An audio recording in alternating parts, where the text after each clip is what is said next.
অন্য এক হাদিসের মধ্যে আসে, রাসূল বলেছেন, আমার যে উম্মত আমার উপরে বেশি বেশি দুরূদ পড়ে, ওই উম্মতটা কাল হাসর ময়দানে, যেদিন বাবা তার ছেলেকে চিনবে না, ভাই তার বোনকে চিনবে না, মা তার মেয়েকে চিনবে না, দাদা তার নাতিকে চিনবে না, বন্ধু তার বন্ধুকে চিনবে না,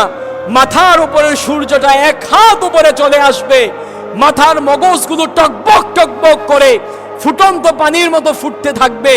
মগজগুলো নাকের ছিদ্র দিয়ে কানের ছিদ্র দিয়ে গলে গলে বের হতে থাকবে। এমন কঠিন মুসিবতের সময় আমার যে উম্মত আমার উপরে বেশি বেশি দুরূদ পড়বে, ওই উম্মতটা আমি রাসূলের সবচাইতে বেশি কাছে থাকবে। রাসূল সাহাবীদের কথা বলেন নাই, আবু বকরের কথা বলেন নাই, ওমরের কথা বলেন নাই, উসমানের কথা বলেন নাই,